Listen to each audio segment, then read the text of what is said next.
하나님의 말씀 구약성경 시편 139편 13절입니다.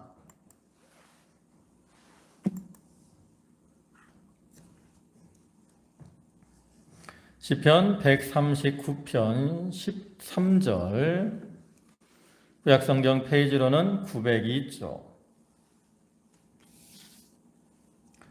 13절부터 끝에 24절까지 말씀입니다. 한 절씩 교독하겠습니다. 주께서 내 장부를 지으시며 나의 모태에서 나를 조직하셨나이다. 내가 주께 감사하오니 나를 지으심에 신묘만족하시니라. 주의 행사가 기이함을 내 영혼이 잘 아나이다. 내가 은밀한 데서 지음을 받고 땅의 깊은 곳에서 기이하게 지음을 받은 때에 나의 형체가 주의 앞에 숨기우지 못하였나이다.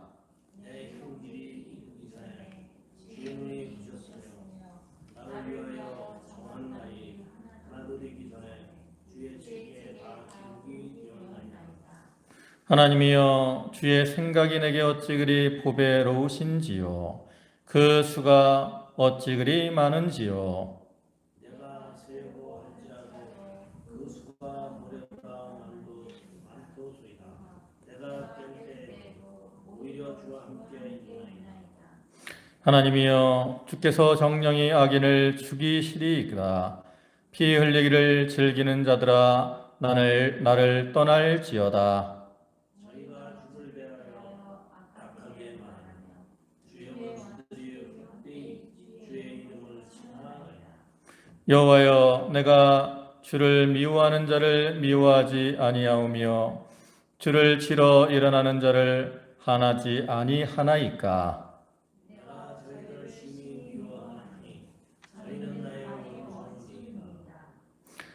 하나님이여, 나를 살피사 내 마음을 아시며 나를 시험하사 내 뜻을 아옵소서. 내게 무슨 악한 행위가 있나 보시고 나를 영원한 길로 인도하소서. 아멘.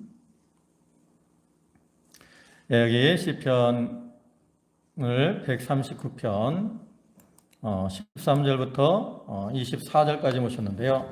이 시편 전체 139편은 지난주에도 살펴본 것과 같이 다윗의 시로서 다윗이 이 시를 통해서 전지전능하시고 무소부재하신 하나님의 속성에 대해서 찬양을 하며 또 위대하신 하나님의 공의의 실현과 인도하심을 간절히 호소하고 있는 것으로서 다윗은 이 시를 통해서 그 자기의 인생 여정에서 체험한 하나님에 대한 신앙적 요소들을 함축적으로 보여주고 있습니다. 우리가 이 시를 보면 여기서 다윗은 하나님의 속성에 대해서 다양하게 묘사를 하고 있는데 이것은 어떤 단순한 이론적 지식으로 얻은 것이 아니라 그 다윗의 삶 절반에 걸쳐서 그 하나님과의 진실한 교제를 통한 경험에 의해서 얻은 체험적 지식이죠. 그래서 이러한 본시는 각 연이 각 6행으로 구성된 4연으로 이루어진 것으로서 그 지난주에 살펴본 것처럼 1절부터 6절에서는 모든 것을 감찰하시고 낱낱이 알고 계시는 하나님의 전지하심에 대해서 찬양을 하고 있는 거예요. 그래서 다윗은 자기가 체험한 하나님의 오묘하고 그 다음에 고상한 지식에 대해서 고백의 형태로 찬양을 하고 있고요. 그 다음에 이어서 7절부터 12절까지는 그 천지에 충만하신 하나님의 편재성을 찬양하고 있는 것으로서 다윗은 이를 통해서 천지에 충만하신 하나님 앞에서는 누구도 피할 수 없고 또 어떠한 일도 감출 수 없다라는 것을 우리에게 교훈을 하죠.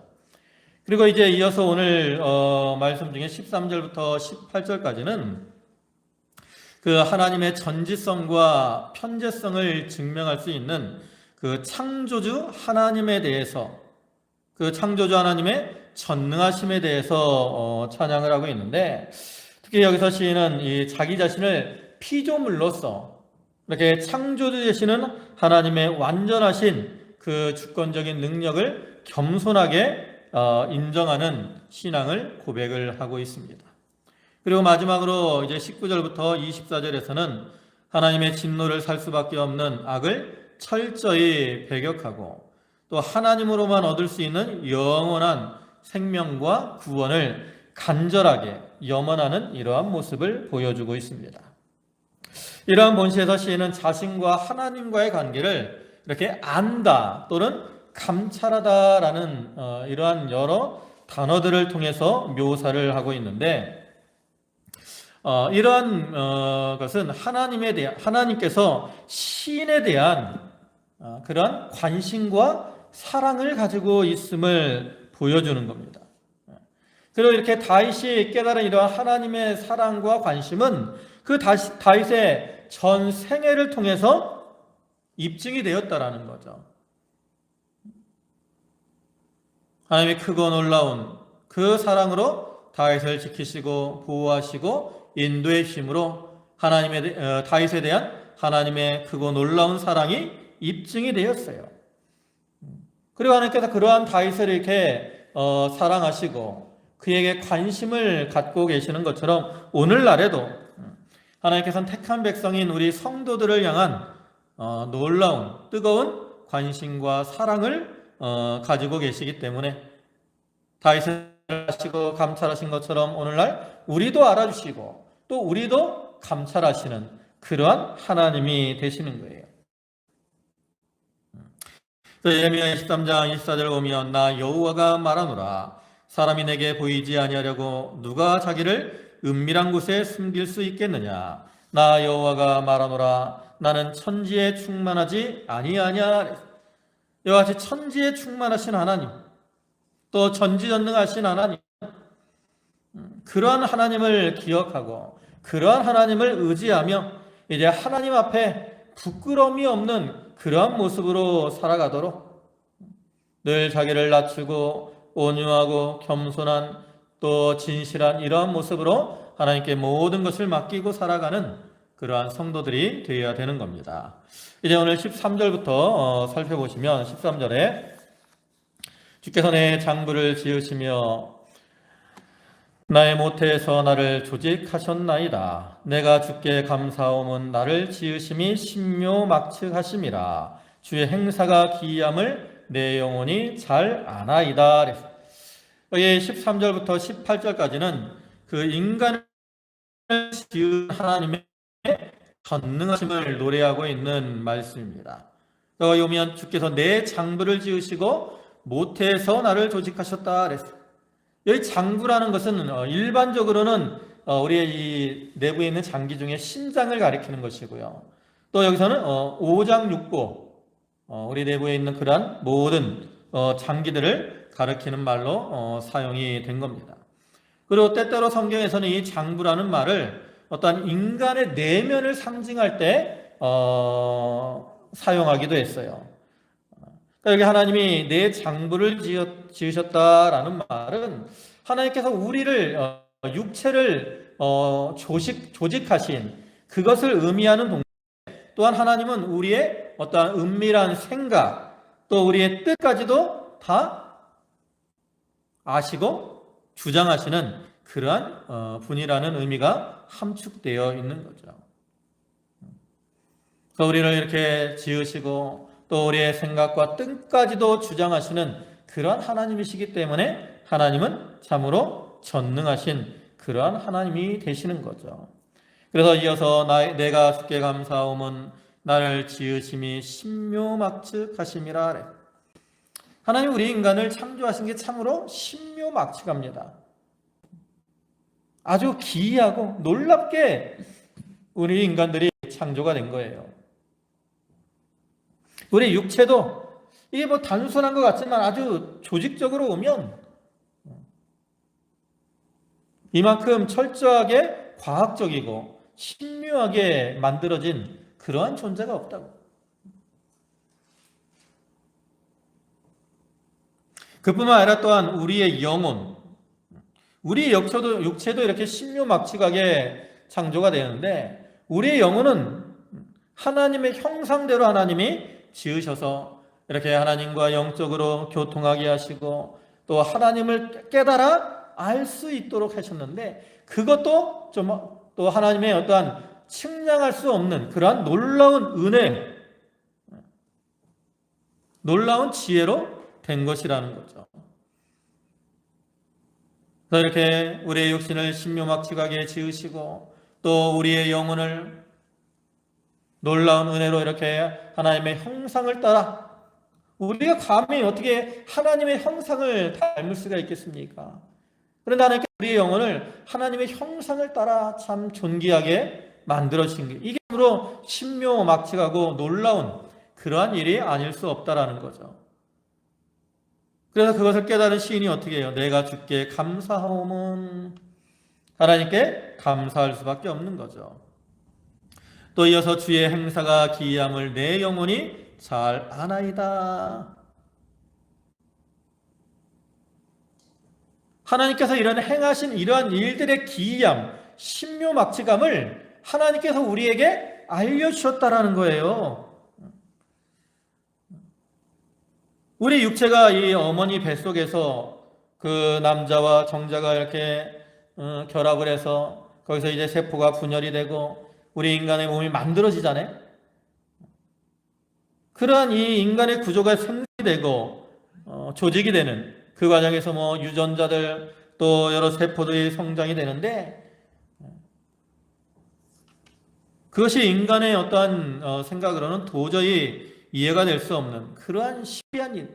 물론 요즘 인간의 과학들이 발달이 돼서 그러한 생명과학적으로 이렇게 많이 발전이 되고 있지만, 그래도 인간의 이러한 생명의 어떠한 그 신비를 모두 아는 게 아니에요. 만약에 다 모두 안다면 인간이 질병에 걸리지도 않고 건강하게 또 이 노화도 되지 않고 튼튼하고 아름다운 모습으로 살아갈 거라고. 근데 인간의 기술로 그게 되는 게 아니라고. 그러한 인간의 어떤 육체의 신비, 그뿐만 아니라 특별히 우리의 영혼의 신비, 이거는 인간의 어떤 과학이나 지혜로는 도무지 알 수가 없죠.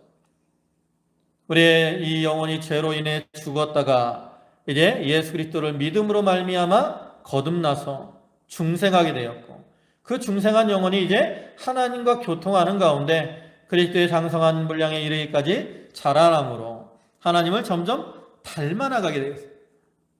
근데 이러한 것들은 인간의 지혜로는 도무지 깨달을 수가 없다라는 거죠. 그런데 하나님이 이러한 놀라운 역사를 어떻게 했어요? 우리에게 깨닫게 해주셨어요.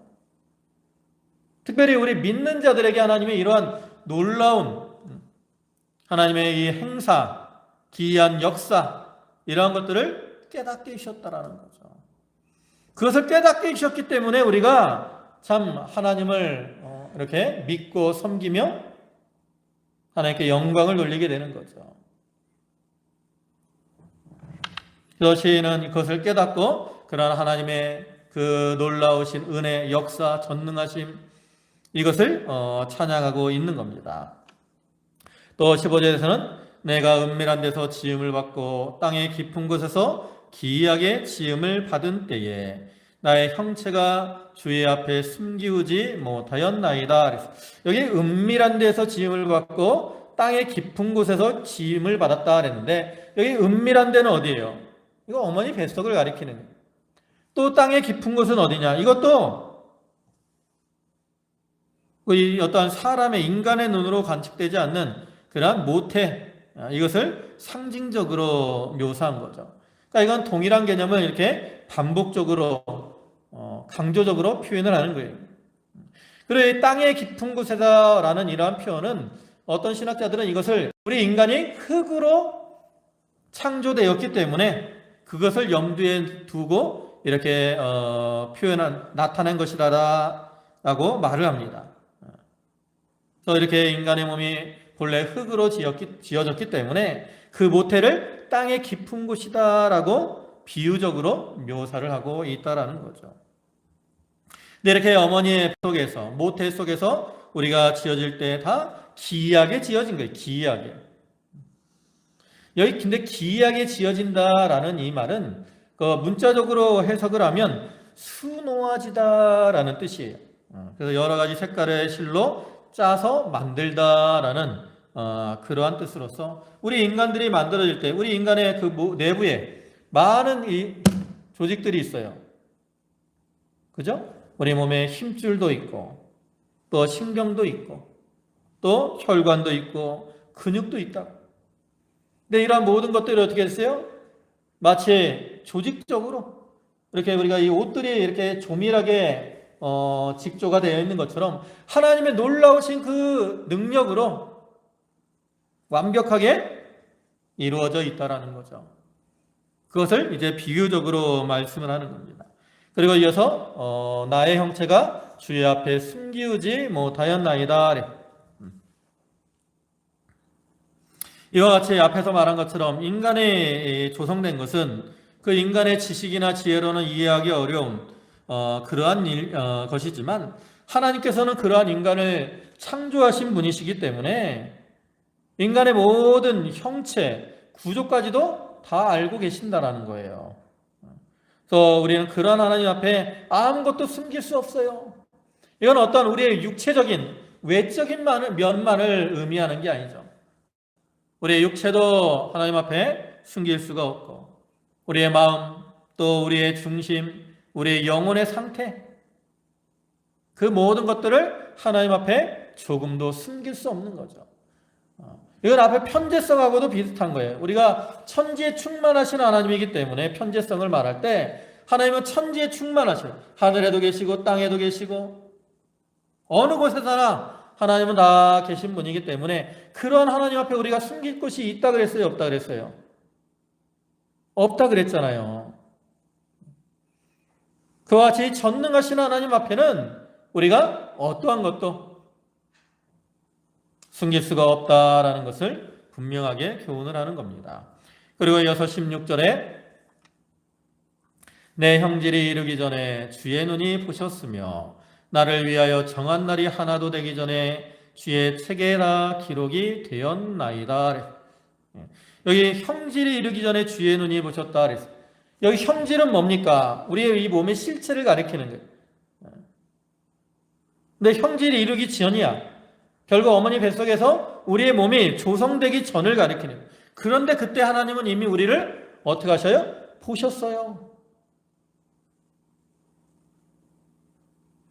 우리 인간들이 어머니 뱃속에서 이렇게 만들어지기 전부터 하나님은 우리 인간에 대해서 이미 다 알고 계신다라는 거 보셔서 또 나를 위하여 정한 날이 하나도 되기 전에 이것도 같은 의미예요. 정한 날은 그 시인의 이 존재가 모태에서 시작된 그 날을 가리키는 거예요. 근데 정한 날이 하나도 되기 전이니까 아직 그 시인의 존재가 형성되기 이전을 가리키는 거죠. 그렇기 때문에 결국 앞에서 형질이 이루기 전이나 또 여기 나를 위하여 정한 날이 하나도 되기 전 이것은 앞구절과 같은 그러한 의미로서 하나님 우리가 존재하기 이전부터 하나님은 우리를 다 알아주셨다라는 것. 그리고 주의 책에 다 기록이 되었다 그래서 이 주의 책은 생명책을 가리키는 것으로서 하나님 우리 인간들이 탄생하기 이전에 이미 구원하신 성도들을 그 생명책에 다 기록해 두셨다라는 거예요. 그리고 그 계획을 따라서 그 예정을 따라서 우리 성도들을 구원하시는 하나님의 계획을 일을 이루어 나가시는 거죠. 우리는 보통 어떠한 사람에 대해서 그 사람이 태어나거나 그러면 그때부터 무엇을 계획을 합니다. 아니면 이제 자녀가 생겼다라고 하면 부모가 그 자녀를 위해서 어떻게 해야 될까 이런 것들을 계획을 하고 준비를 하고 일을 이루어 추진해 나가게 되죠. 그러나 하나님은 우리가 이렇게 세상에 있기도 전부터 이미 우리에 대해서 아시고 우리에 대해서 계획하시고 예정하시고 그리고 우리가 이 땅에 왔을 때 우리에 대한 하나님의 뜻을 이루어 나가시는 거예요. 얼마나 놀라운 하나님의 은혜고 또 얼마나 놀라운 하나님의 능력입니까? 또한 17절에는 하나님이여 주의 생각이 내게 어찌 그리 보배로우신지요 그 수가 어찌 그리 많은지요 내가 세려고 할지라도 그 수가 모래보다 많도소이다. 내가 깰 때에도 오히려 주와 함께 있나이다. 여기서는 이제 시인이 하나님의 무한하시고 광대하신 능력 또 전능하신 능력을 결론적으로 서술을 하고 있습니다. 여기서는 주의 생각이 그랬어요. 주의 생각은 만물을 주관하시고 섭리하시는 하나님의 계획을 가리키는 것이고요. 그 다음에 보배롭다 그랬는데 이 말은 문자적으로는 무겁다라는 뜻이지만 다른 말로는 측량하기 어렵다라는 그러한 뜻입니다.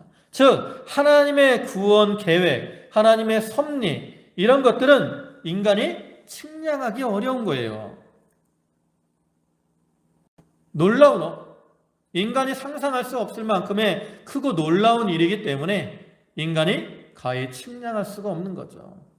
또한 그뿐만 아니라 그 수가 많다 그랬어요. 하나님의 섭리하심이 아주 다양하다라는 거죠. 그와 하나님께서 우리에게 베풀어 주시는 그러한 은혜와 섭리는 지극히 많고 또 지극히 다양해서 우리 인간들이 가히 측량할 수도 없다라는 거예요. 우리가 세상에서도 바닷가에 있는 모래를 셀 수 없는 것처럼 은혜와 섭리는 인간이 가히 헤아릴 수가 없는 겁니다. 여러분 우리가 하나님이 우리에게 베풀어 주신 은혜들을 한번 생각을 해볼까요? 하나님을 창세전에 하나님의 자녀로 택해 주셨습니다. 그리고 앞에서 얘기한 대로 우리의 이름을 생명책에 기록해 주셨어요. 생명책에 기록됨으로 우리는 하나님의 자녀로 등록이 된 겁니다. 얼마나 놀라운 은혜예요. 그 다음에 우리를 구원하시기 위해서 독생자를 보내주셨어요. 우리가 죄로 영원히 멸망당할 수밖에 없기 때문에 우리의 죄를 해결하시기 위해서 하나밖에 없는 독생자를 보내신 거 얼마나 놀라운 은혜고 섭리입니까?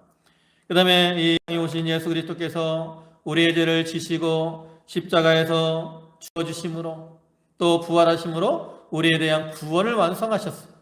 이것도 지극히 크고 놀라운 은혜와 섭리가 아닐 수 없고 또 보혜사 성령을 보내셔서 이제 그 성령의 역사로 우리에게 믿음을 주시고 그 믿음으로 말미암아 우리가 구원을 받게 해주셨다.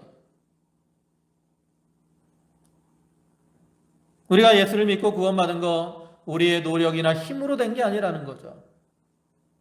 전적으로 하나님의 놀라운 은혜와 섭리로 된 겁니다. 또한 그 구원을 통해서 우리에게 그리스도의 의를 입혀주시고 또 우리를 거듭나 중생하게 하시고 하나님의 자녀가 되게 해주시고 또 이 땅에서 하나님의 형상을 닮아 나가게 하시고 또 장차 이제 우리를 부활하게 하시고 영생을 얻게 하시고 천국에서 영원히 하나님과 함께 영생 복락을 누리게 하시는 그러한 은혜, 이러한 섭리 이것뿐인가요? 개개인적으로도 또 하나님께서는 우리 각 사람들에게 많은 은혜와 섭리를 행해 주시는 공통적으로 이렇게 우리에게 적용시키는 은혜와 섭리가 있어요. 여기 말한 것들은 거의 공통적으로 다 적용이 되는 거예요. 여기 뭐 한국 사람이나 미국 사람이나 또 다 똑같이 창세전에 여정이 되었고 하나님이 생명책에 기록해 놓으셨고 또 예수 그리스도를 통해서 구원해 주셨고 성령으로 믿음을 주셔서 구원받게 하셔서 참 중생케 하시고 의롭게 하시고 하나님의 자녀가 되게 하시고 이런 것들은 다 공통적으로 우리에게 이루어 주시는 그러한 하나님의 섭리입니다. 반면에 또 개인적으로 베풀어 주시는 그러한 은혜와 섭리가 있어요. 어떤 사람들은 육신이 약해서 고통을 당할 때 그 육신을 하나님이 치료해 주시고 이러한 은혜가 있고 섭리가 있고 또 어려움을 당할 때 옆에서 위로해 주시는 섭리들이 있고 우리가 똑같은 모습인 것 같지만 또 세상에서 살아가는 모습들은 인간들이 다 다르잖아요. 우리가 같은 교회 안에 있어도 우리가 살아가는 모습은 다 다르다고. 심지어는 같은 집에 살아도, 형제라도, 부부라도, 부모 자식 간이라도 그 사는 모습들이 다 달라요. 그렇기 때문에 그 가운데 역사하시는 하나님의 은혜와 섭리들도 다르다는 거죠. 다양해요. 지극히 다양해요. 전 세계 인구가 70억이 인구를 얘기하잖아요. 그 중에 이제 예수를 믿는 기독교인들이 3분의 1 정도를 얘기한다. 그럼 많은 그 기독교인들 가운데 이렇게 베푸시는 은혜와 섭리가 얼마나 다양하겠습니까? 그래서 그러한 인간의 이 섭리, 하나님이 행하시는 그 은혜와 섭리, 이것은 우리가 셀 수가 없어요. 그 수가 모래보다도 많아서 우리 인간들이 가히 셀 수도 없고 측량할 수도 없다는 거죠. 그러나 그렇다고 해서 우리가 그걸 깨닫지 못하는 건 아니에요. 그 끝에 보면 내가 깰 때에도 오히려 주와 함께 있나이다 그랬어요. 이 시인이 이제 그 하나님의 무한하신 계획과 섭리를 이렇게 헤아리다가 지쳐 잠이 들었다고. 근데 그렇게 깰 때도 하나님이 함께 해주시는 거예요. 잘 때도 그 가운데 은혜를 주시고 깰 때도 함께 하시며 은혜를 주시고. 그래서 우리는 이런 하나님의 보배로운 은혜와 섭리를 늘 기억하며 살아야 돼요. 잘 때도 그것을 기억하며 사는 것이고 깰 때도 그것을 기억하며 사는 것이고, 그 다음에 또 이 깰 때 주와 함께 있다라는 말은 영적으로는 장차 우리가 그리스도를 통해 그리스도와 함께 부활할 때 그리스도와 함께 거하게 될 것을 또한 상징하는 그러한 말이기도 하고요. 이와 같이 하나님은 참 놀라우신 그 은혜와 사랑, 능력으로 창세전부터 우리를 알아주시고 또 우리를 기록해 두시고 또 그때부터 놀라운 은혜와 섭리로 우리를 인도하시고 보호하시고 구원해 주시는 거예요. 우리는 그런 하나님을 늘 기억하고 살아가야 된다는 거죠. 그 다음에 19절에 하나님이여 주께서 정령이 악인을 죽이시리이다. 피 흘리기를 즐기는 자들아 나를 떠날지어다 그랬어요. 여기서는 다윗이 하나님께서 자기를 대적하는 또 하나님을 대적하는 악인들을 반드시 심판해 주실 것을 믿고 악인들에게 자기를 떠나라 이렇게 말을 합니다.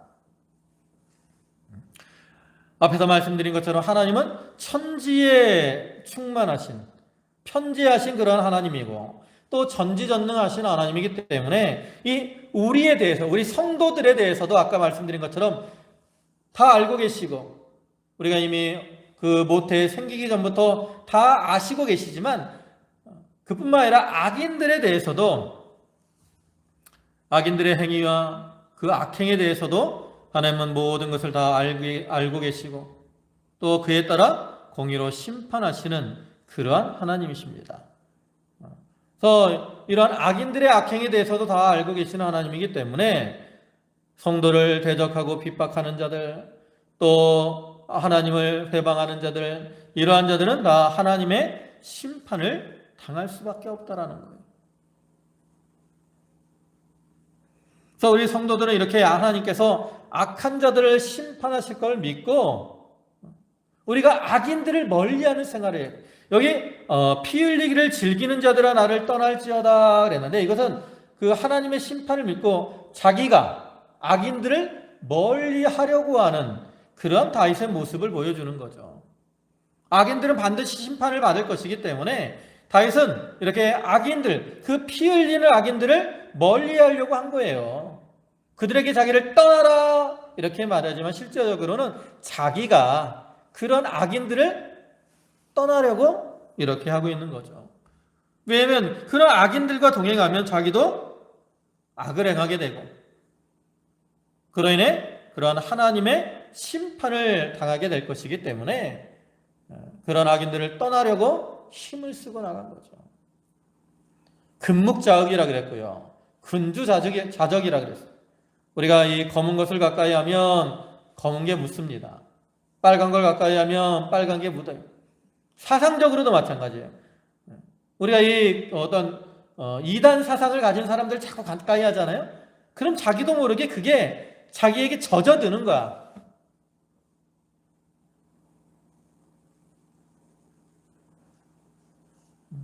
공산주의적 사상을 가진 사람들과 자꾸 가까이 하면 그게 자기에게 젖어드는 거예요.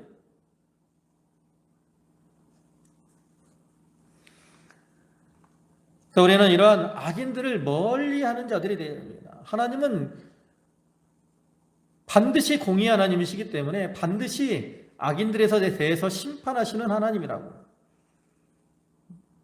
그러한 하나님의 심판을 두려워해서 우리가 죄를 멀리 떠나야 되는 거죠.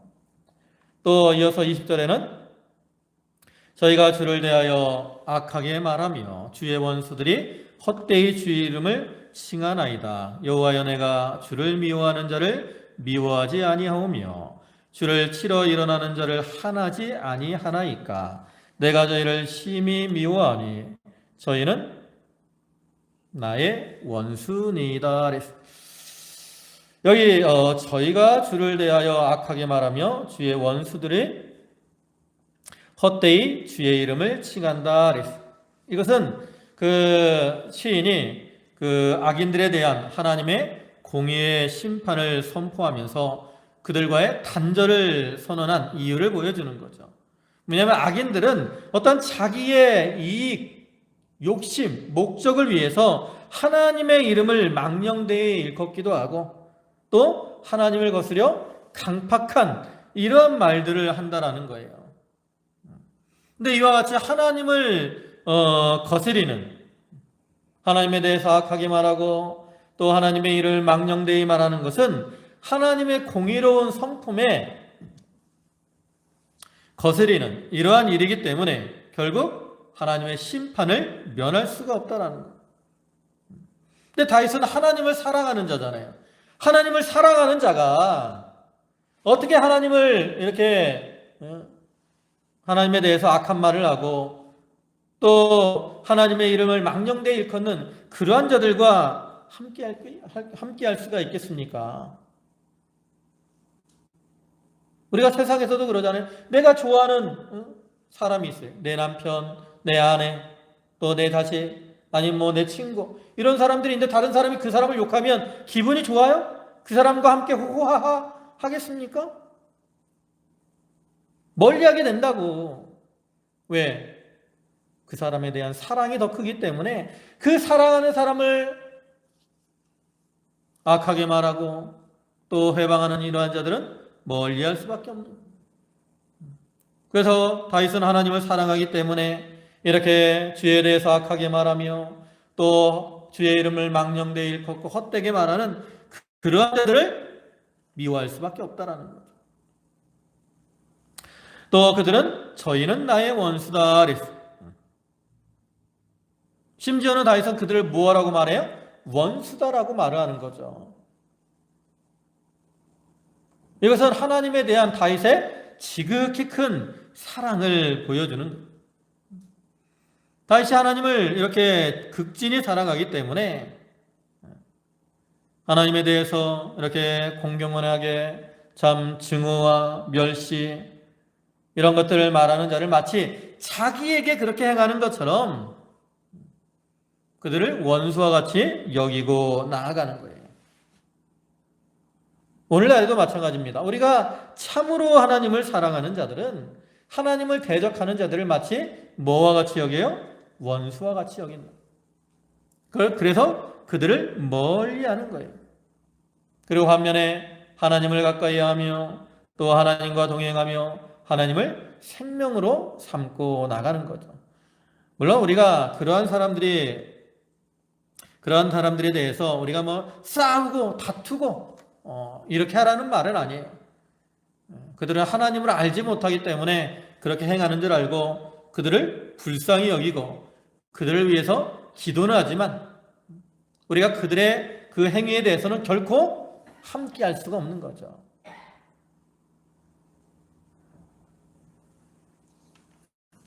그리고 이제 23절에 하나님이여 나를 살피사 내 마음을 아시며 나를 시험하사 내 뜻을 아옵소서. 내게 무슨 악한 행위가 있나 보시고 나를 영원한 길로 인도하소서. 앞에 19절부터 22절까지는 그 하나님의 공의로운 성품에 의거해서 그 악인들의 가증한 행위에 대해서 하나님이 심판의 시기를 간구했다면, 여기서는 이제 전지전능하신 하나님께서 자기의 삶을 이렇게 살피시고 시험하셔서 자기로 악인들과 같이 그 악한 길로 가지 않고 생명의 길로 갈 수 있도록 자기를 인도해달라 이렇게 호소하는 그러한 내용입니다.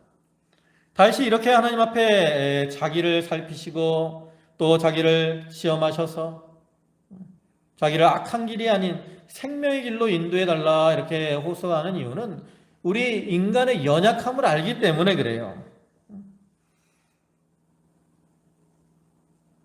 특별히 다윗이, 우리가 이 시를 볼 때 다윗이 노년에 기록한 것이다 라고 추정이 된다라고 그랬잖아요. 왜냐하면 인생 여정의 체험을 통해서 하나님을 이렇게 예표하는 것이기 때문에 그 인생 말기에 기록한 것으로 볼 수 있는데, 다윗도 자기 인생을 돌아보니까 자기가 하나님을 잘 섬긴다라고 했지만 아내인 바세바와 간음을 행하고 그 다음에 그 우리아를 전쟁터로 보내서 죽게 만드는 그거는 일반적으로 보통 사람들도 행하지 않는 그러한 아주 악한 행위잖아요.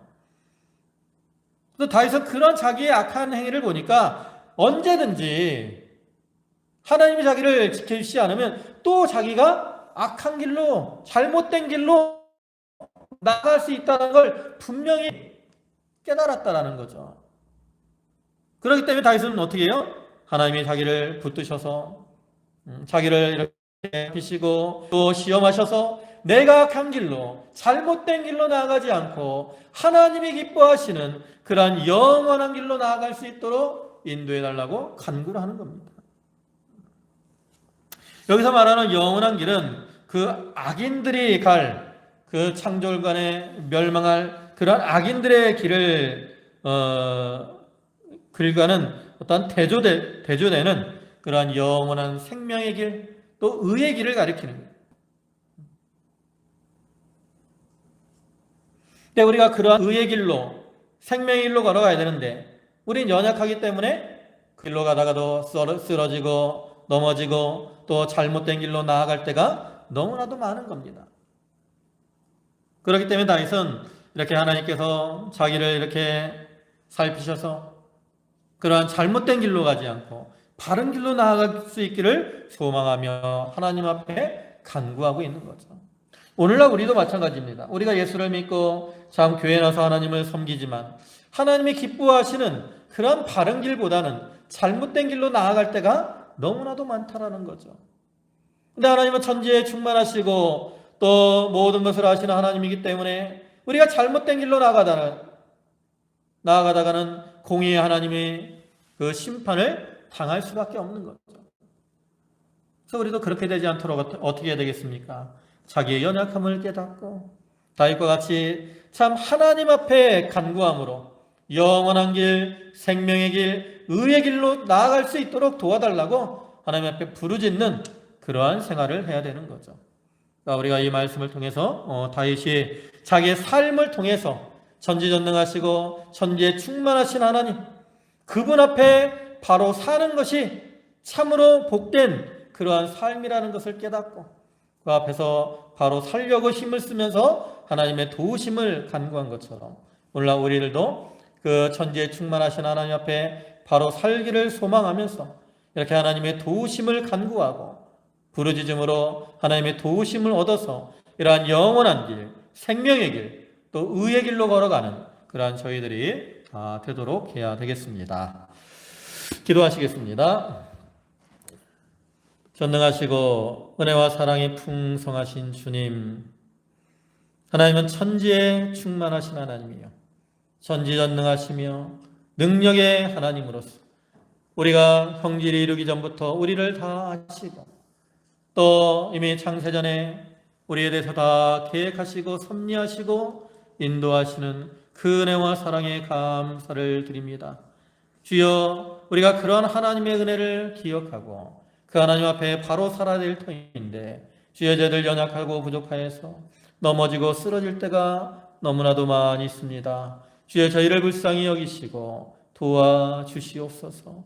저희가 악한 길로 걸어가지 아니하고 영원한 길, 생명의 길, 의의 길로 걸어갈 수 있도록 주여 능력으로 저희를 붙들어 주시옵소서. 주의 손길로 저희를 도우시고 인도하여 주시옵소서. 그리하여 저희가 참 하나님이 기뻐하시는 모습으로 살며 또 하나님의 그 형상을 온전히 이루어 나가는 그러한 성도들이 다 되게 하여 주시옵소서. 아버지 하나님, 저희 성도들 이렇게 육신적으로 연로하고 연약한 가운데 있는 성도들이 많이 있습니다. 주여, 주께서 저들을 긍휼히 여겨 주시옵소서. 그 연약한 육신에 힘을 더하여 주시옵소서.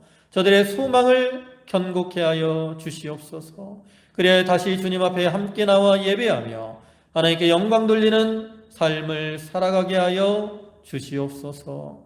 모든 말씀 예수님의 이름으로 기도 올리옵나이다. 아멘.